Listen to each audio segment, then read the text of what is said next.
Assalamualaikum warahmatullahi wabarakatuh.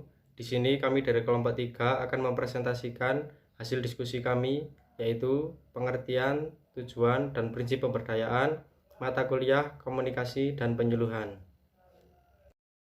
Sebelumnya, perkenalkan anggota kelompok kami, yaitu yang pertama, saya sendiri Dharma Wicaksono, yang kedua, Hairunisa Rizkytiani, dan yang ketiga, yaitu Rina Antika Fibrianti. Definisi pemberdayaan. Pengertian pemberdayaan. Yang pertama, pemberdayaan adalah upaya untuk membangun kemampuan masyarakat dengan mendorong, memotivasi, membangkitkan kesadaran akan potensi yang dimiliki, dan berusaha untuk mengembangkan potensi itu menjadi tindakan yang nyata. Menurut Edi Papilia 2007. Yang kedua, menurut OSM Anwas 2013 halaman 49, pemberdayaan adalah menyiapkan kepada masyarakat berupa sumber daya, kesempatan, pengetahuan, dan keahlian untuk meningkatkan kapasitas diri masyarakat dalam menentukan masa depan mereka, serta berpartisipasi dan memengaruhi kehidupan dalam komunitas masyarakat itu sendiri. Untuk yang selanjutnya adalah tujuan pemberdayaan. Tujuan utama pemberdayaan adalah untuk meningkatkan kekuatan masyarakat, terutama kelompok masyarakat yang rentan dan tidak berdaya, yang disebabkan oleh faktor internal, misalnya pendapat mereka sendiri, maupun disebabkan oleh faktor eksternal, misalnya ditindas oleh struktur sosial yang tidak adil.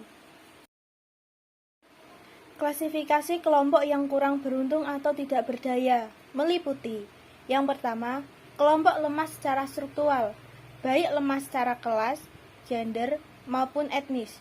Yang kedua, kelompok lemah secara khusus, seperti manula, anak-anak, remaja penyandang cacat, gay, lesbian, dan masyarakat terasing.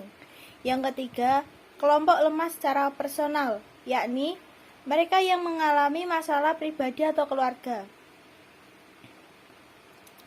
Menurut Agus Syafi'i, tujuan pemberdayaan masyarakat adalah untuk membangun masyarakat atau meningkatkan kemampuan untuk memajukan kualitas diri ke arah yang lebih baik. Karena pemberdayaan masyarakat merupakan upaya untuk memperluas pandangan masyarakat. Ini berarti masyarakat diberdayakan untuk melihat dan memilih sesuatu yang bermanfaat bagi dirinya. Yang terakhir adalah prinsip pemberdayaan. Menurut pendapat Nurjiati dan kawan-kawan pada tahun 2014, 4 prinsip yang sering digunakan dalam program pemberdayaan. Yang pertama adalah kesetaraan, yang kedua partisipasi, yang ketiga keswadayaan atau kemandirian, dan yang keempat adalah keberlanjutan. Prinsip kesetaraan atau kesederajatan menunjukkan adanya tingkat yang sama, kedudukan yang sama, dan tidak lebih tinggi atau lebih rendah antara satu sama lain. Dinamika yang dibangun adalah keterkaitan kesetaraan dengan pengembangan mekanisme dari pengetahuan, pengalaman, dan juga keahlian antara satu sama lainnya. Masing-masing saling mengakui kelebihan dan kekurangan sehingga terjadi proses belajar. Kemudian prinsip partisipatif. Esensi dari pemberdayaan masyarakat adalah partisipasi. Namun demikian, partisipasi masyarakat belum dapat disebut sebagai pemberdayaan apabila belum ada unsur memberikan kewenangan atau sebagian kewenangan dan memberikan dorongan untuk lebih berdaya.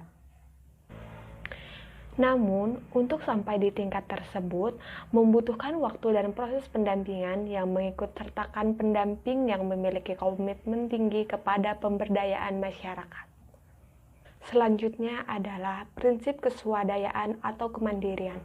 Banyak program pembangunan di masyarakat yang bersifat caritas dan bersifat penguatan. Bantuan yang bersifat caritas langsung dapat dinikmati oleh anggota masyarakat yang mendapatkan bantuan tersebut. Sementara itu, bantuan yang bersifat penguatan kapasitas cenderung berproses secara lambat dan tidak langsung kelihatan hasilnya. Yang terakhir adalah prinsip berkelanjutan. Pemberdayaan masyarakat adalah proses yang terus-menerus, berkesinambungan, dan berkelanjutan. Hal ini penting untuk diperhatikan, mengingat banyak kegiatan pemberdayaan masyarakat yang hanya berorientasi pada program pembangunan yang dibatasi waktu dan pendanaannya.